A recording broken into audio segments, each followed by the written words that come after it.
Halo semua, dalam video ini saya akan membahas mengenai beberapa metode yang digunakan untuk mengkonversi suara menjadi input dalam sistem audio dan serta bagaimana dampaknya terhadap pencapaian. Dalam pelaksanaan pemilu, setelah proses pemungutan dan perhitungan suara, langkah berikutnya yang perlu dilakukan adalah menentukan siapa yang akan mendapatkan keputusannya. Tapi proses ini tidak sederhana dengan menentukan atau menghitung jumlah suara banyak. Ada tahapan penting yang perlu dilakukan yang disebut dengan konversi suara. Konversi suara merupakan proses mengubah suara yang diperoleh suatu partai menjadi jumlah kursi yang mereka dapatkan di partai.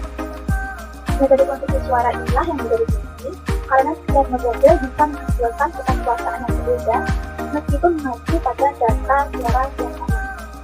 Beberapa metode yang dapat digunakan untuk mengkonversi suara yaitu metode Kota-Hare, metode Setes, serta metode Dukun. Selanjutnya, saya akan membahas mengenai apa definisi yang dimaksud metode serta dampaknya terhadap pencapaian. Pertama adalah metode Kota-Hare. Metode ini dikenal sebagai metode yang proporsional dan berpengaruh terhadap data kecil. Dalam metode ini, total suara sah dibagi dengan jumlah kursi yang tersedia. Hasilnya tersebut dikenal dengan istilah kuota. Kemudian jumlah perolehan suara dari setiap partai akan dibagi dengan kuota tersebut. Jika masih ada jumlah kursi, maka kursi diberikan ke partai yang memiliki sisa suara terbesar. Berikut adalah rumus dan contohnya. Metode ini sangat proporsional dan cenderung memberi kesempatan lebih besar kepada partai kecil untuk mendapatkan kursi.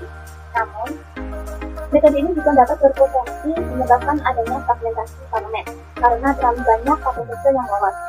Beberapa negara yang menggunakan metode ini adalah Finlandia, Australia, dan India. Kedua, metode Sandwich. Metode ini adalah metode konversi suara yang paling didekati dengan ideal proporsional. Dalam metode Sandwich, suara yang diperoleh partai akan dibagi dengan angka ganjil seperti 1, 3, 5, 7, dan seterusnya. Kursi diberikan kepada nilai tertinggi setelah berikan sampai kursi habis. Berikut adalah rumus dan contoh perhitungannya.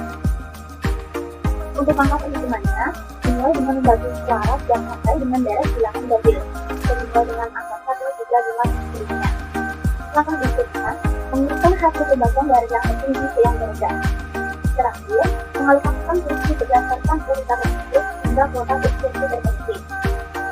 Kemudian, terkait dengan kelebihan dari metode ini, metode ini lebih adil daripada metode Dukun ataupun metode Kota-Hare dan lebih ramah terhadap partai pemenang. Sandwich banyak digunakan di negara-negara Skandinavia seperti Swedia dan Norwegia karena memberikan keseimbangan representasi dan efisiensi pemerintahan. Yang ketiga adalah metode Dukun.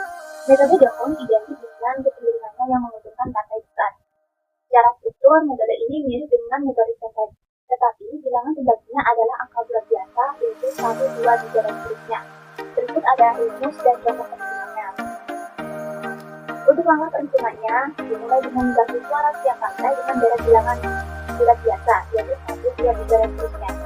Berikutnya adalah mengurutkan hasil pembagian dari yang tertinggi ke yang terendah.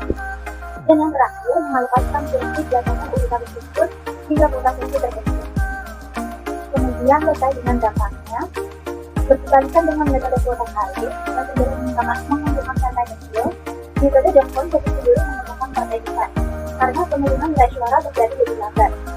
Metode ini banyak dipakai di beberapa negara Eropa seperti Spanyol dan Belgia, serta beberapa pemilihan legislatif di daerah